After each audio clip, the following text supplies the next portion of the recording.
Et si je te disais que la vraie prospérité financière n'était ni l'argent, ni la chance, ni la corruption, ni le niveau d'études, mais quelque chose que l'on apprend très tôt dès le bas âge à la maison. Bonjour et bienvenue sur la chaîne Entreprends chez toi. Sur cette chaîne, nous partageons les contenus relatifs à l'entrepreneuriat, mais surtout à l'actualité socio-économique et culturelle. Si cela t'intéresse, abonne-toi à la chaîne, reste jusqu'à la fin de la vidéo et surtout partage le contenu pour nous soutenir.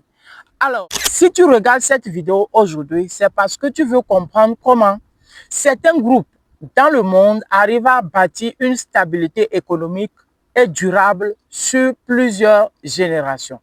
Dans la première partie de cette série de vidéos que nous avons entreprises sur les principes socio-culturels historiques qui ont permis aux communautés juives de réussir à faire des prouesses sur le plan économique partout où ils arrivent dans le monde entier, nous avons appris l'importance de l'histoire, de la résilience et du rapport au travail.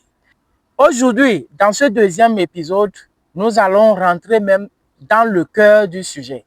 Aujourd'hui, nous allons apprendre 4 secrets sur l'éducation financière, la transmission familiale et surtout la discipline dans l'éducation financière. Jusqu'à la fin, parce que ce que tu vas découvrir aujourd'hui dans cette vidéo va radicalement changer ta manière de gérer ton argent pour toi, mais surtout pour des générations à venir. Alors, le premier secret, c'est que vous devez comprendre que l'éducation financière commence très tôt.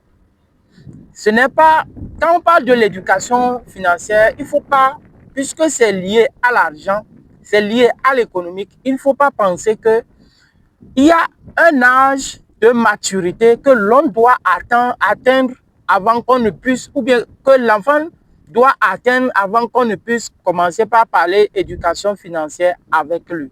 C'est une grave erreur. C'est ce que nous avons fait et que nous avons grandi avec de grandes lacunes sur la manière de gérer l'argent, la manière de transmettre l'argent, la manière de protéger cet argent. Alors, dans de nombreuses communautés juives, qu'est-ce qu'ils font? Déjà, dès que l'enfant naît, à certain âge, déjà l'enfant commence par apprendre les basiques sur l'argent. Ce que c'est que l'argent, on lui explique ce que c'est que l'argent. L'argent, c'est un outil, ce n'est pas comme nous, dans nos communautés, nous relions l'argent aux pratiques spirituelles, aux pratiques dangereuses et surtout à la religion. Donc, nous diabolisons trop l'argent dans nos cultures en Afrique. Et donc, chez les Juifs, eux, ils apprennent à l'enfant déjà, dès le bas âge, ce que c'est que l'argent. Comment est-ce que l'argent se protège? Ils leur apprennent comment est-ce que l'argent se protège. Déjà, chez les Juifs, eux, ils protègent l'argent en le faisant circuler parmi eux. Ils ne font pas circuler l'argent. C'est comme la circulation sanguine. Quand le sang quitte le cœur, le cœur pompe le sang. Le sang a un canal il parcourt avant d'arriver à destination. Et donc, ce canal, c'est soit les artères ou bien les veines. Donc, tout ça là. Et donc, si à un moment donné, le sang sort de ce canal-là, on parle de l'hémorragie. L'hémorragie interne parce qu'il peut sortir de ce canal et rester toujours dedans, dans l'organisme, sans pour autant sortir à l'extérieur. Et donc, le sang passe par ce canal et c'est comme ça, les Juifs ont compris que pour protéger l'argent, il faut que l'enfant apprenne que l'argent doit circuler, n'est-ce pas, dans la communauté juive, avant que l'extérieur ne puisse l'avoir. Donc, selon l'histoire, les Juifs, avant que l'argent ne puisse passer dans une autre communauté, donc l'extérieur, l'argent doit circuler 8 à 10 fois dans la communauté, dans la même communauté juive. Donc, entre les juifs. Quand un juif a 10 francs, au lieu d'aller acheter chez un Chinois, il part acheter chez son frère juif. Quand un juif a 10 francs, il veut acheter une voiture, il cherche d'abord voir quel est le concessionnaire juif qu'il y a dans le coin. Et il part acheter le véhicule chez lui. Et c'est comme ça qu'ils arrivent à protéger l'argent. Et donc, en faisant cela, ils gagnent aussi l'argent pour eux-mêmes. Voici comment les Juifs protègent. Et tout ceci, ils apprennent aux enfants dès le bas âge. Donc, les Juifs, ils apprennent aux enfants ce que c'est que l'argent, comment l'argent, il se gagne, comment ils se protègent. Donc, ils se gagnent en faisant des activités économiques. Ce n'est pas forcément en allant loin dans les études. Comme dans l'introduction, je vous ai parlé des secrets. Je vous ai dit dans l'introduction que la prospérité économique n'est pas liée au niveau d'études. Donc les Juifs ont compris cela très tôt. Et donc ils apprennent aux enfants que pour gagner de l'argent, tu n'as pas besoin d'accumuler de gros diplômes. Tu n'as pas besoin de ça. Tu as juste besoin de comprendre les règles, comprendre le mécanisme du fonctionnement de l'argent. Et dès que tu comprends que quand tu fais naître une petite activité, cette activité-là va te rapporter de l'argent. Et en protégeant cet argent, si tu veux faire grandir cet argent-là, tu as besoin maintenant d'agrandir l'activité et de diversifier aussi tes sources de revenus. C'est comme ça les Juifs apprennent aux enfants les règles de fonctionnement de l'argent. Donc, quand ceci est fait, ils apprennent aux enfants comment donc multiplier cet argent. Tout ce que je suis en train de vous dire, les Juifs n'apprennent pas à leurs enfants en faisant de beaux discours ou de longs discours. Ils leur apprennent par l'exemple. Quand le Juif veut aller au marché, il prend son enfant, il part au marché avec lui. Il montre à l'enfant déjà comment il dépense l'argent avec soin et là où il dépense l'argent. Comment est-ce qu'il gagne l'argent et dans quelle activité il met l'argent? Comment est-ce qu'il sécurise l'argent? Dans quel canal il met l'argent pour pouvoir le sécuriser? Donc tout ceci est appris à l'enfant déjà dès le bas âge. En plus de cela, les Juifs apprennent à leurs enfants comment et pourquoi il ne faut pas tout dépenser. Quand tu as 100 francs, tu as besoin juste de dépenser 25 francs. Tu as trop dépensé, tu dépenses 50 francs. Les 50 francs restants, tu vas les utiliser en les semant quelque part dans une activité génératrice de revenus. Donc, le Juif apprend à l'enfant comment et pourquoi ne pas tout dépenser. Comment mettre la différence entre désir et nécessité. Et surtout, chaque dépense que tu vas opérer devrait être un choix stratégique. Quand l'enfant devient adulte par la suite, il comprend et il a déjà maîtrisé comment le nécessaire sur l'argent, sur la multiplication de l'argent. Pendant que beaucoup de familles disent l'argent c'est compliqué ou on verra plus tard, d'autres expliquent voici comment fonctionne une entreprise, voici pourquoi on investit, voici pourquoi on évite des dettes inutiles. Alors s'il y a une chose que vous devez retenir dans ce premier secret, c'est que la richesse commence d'abord par la compréhension. Nous allons passer maintenant dans le deuxième secret de cet épisode, la transmission. Pour les Juifs, un adulte qui va se lancer dans la vie économique ne devrait jamais reprendre quelque chose à zéro. C'est exclu de leur éducation. Ça veut dire que chaque génération travaille pour pouvoir léguer quelque chose d'utile à la génération prochaine. C'est ça qui permet d'aboutir à la transmission intergénérationnelle. Quand on parle ici de la transmission, cela ne veut pas dire qu'il faut transmettre des millions aux générations futures, qu'il faut transmettre des biens ou bien des maisons à des générations futures. Mais cela sous-entend une transmission de la mentalité, ce que vous transmettez, ce que vous allez transmettre à vos enfants, c'est ce que vous savez en tant que dans votre mentalité. C'est ce que vous avez appris vous-même dans le bas âge.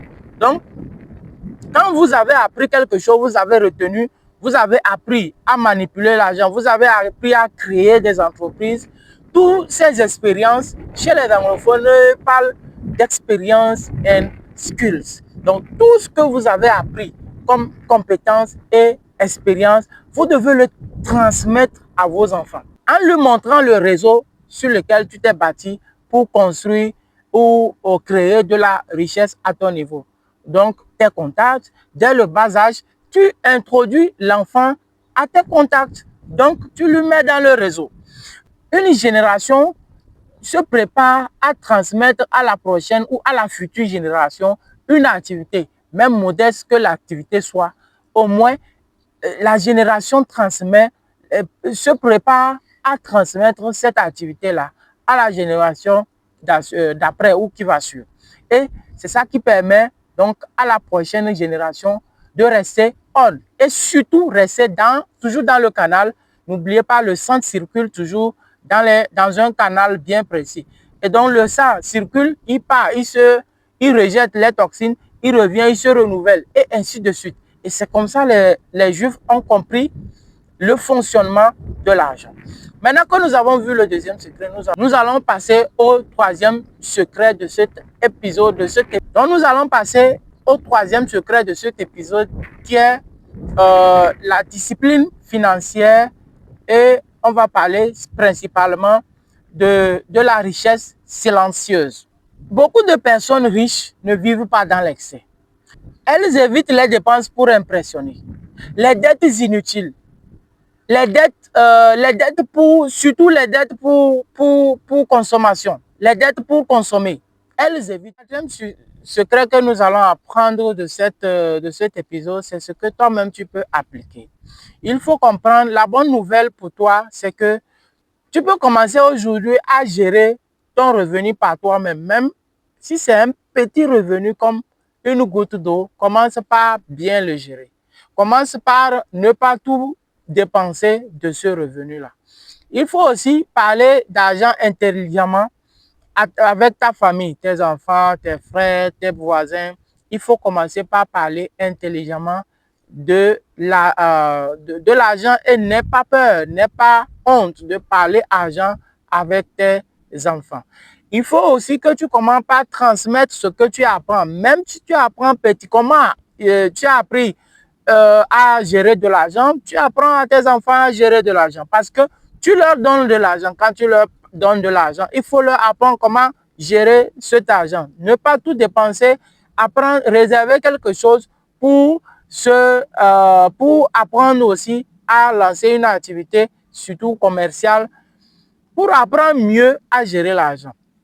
Donc, ceci devrait être appris à tes enfants. Il faut aussi apprendre à investir dans la connaissance plutôt que dans le luxe.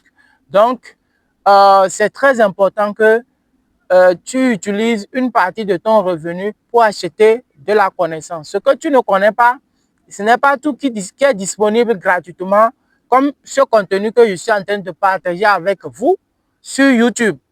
Mais il y a d'autres connaissances que tu as besoin d'acheter. Les livres, par exemple. Les livres sur la création d'entreprises, sur la gestion d'entreprises, sur la gestion de manière efficace et durable. Tu peux aussi acheter ces manuels ou des livres comme ça. Tu peux aussi commencer tu peux aussi construire quelque chose. Tu dois commencer par tu dois aussi construire quelque chose que tu vas apprendre à léguer à une génération future qui a vraiment besoin de ta vie passée. C'est-à-dire l'ancienne corde sert de socle pour la nouvelle corde. Donc les Juifs, eux, ils ont compris ça depuis. C'est pourquoi dès qu'une génération vient, elle travaille, elle apprend et elle réserve ses connaissances à la génération d'après. Pour finir cette vidéo, je vais dire que si cette vidéo t'a ouvert les yeux, donc alors la prochaine vidéo va beaucoup te donner, renforcer, te galvaniser dans ta manière de gérer l'argent et surtout te montrer d'autres astuces qui vont te permettre de te lancer durablement dans la construction de l'économie. Alors, dans la partie 3, nous allons parler de réseau, solidarité économique et stratégie communautaire puissante. Nous allons parler de ça dans le prochain épisode.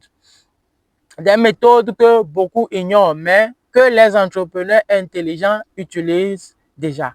Je t'invite donc à t'abonner. Si jusqu'ici tu ne l'as pas encore fait, abonne-toi à notre chaîne Entreprends chez toi, active la cloche de la notification, partage nos contenus et surtout like-les pour nous motiver et nous soutenir. J'aimerais que tu me dises en commentaire ce que tu as retenu d'essentiel de cette vidéo.